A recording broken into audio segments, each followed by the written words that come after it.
So here you have your Hudson float valve. And a lot of times they won't put out much. Sometimes they're like other people we know, that they don't put out much. And so some of the things that you have to think about why they're not putting out is they have a little screen in here. And sometimes you have to pull this apart. And basically, so this just screws down inside there, right? And so this little screen in here, you can see that it has lots of rocks and crap in it. And so this is why we want to put a nice float valve or a nice valve that strains our tank, right? We want to make sure that we're getting a good strain so we don't get little rocks in our Hudson float valve.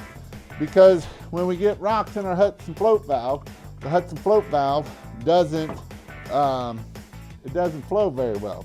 So what you can do is one, you can go in there and pop out all these little rocks and stuff.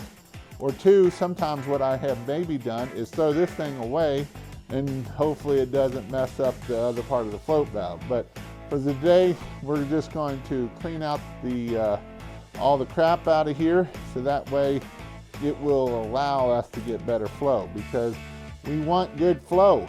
This is one of the problems of pressure washing that will take you the longest time, is if you don't have good flow. If your water's not flowing and it causes issues, this is could be one of the reasons why your float valve is not working.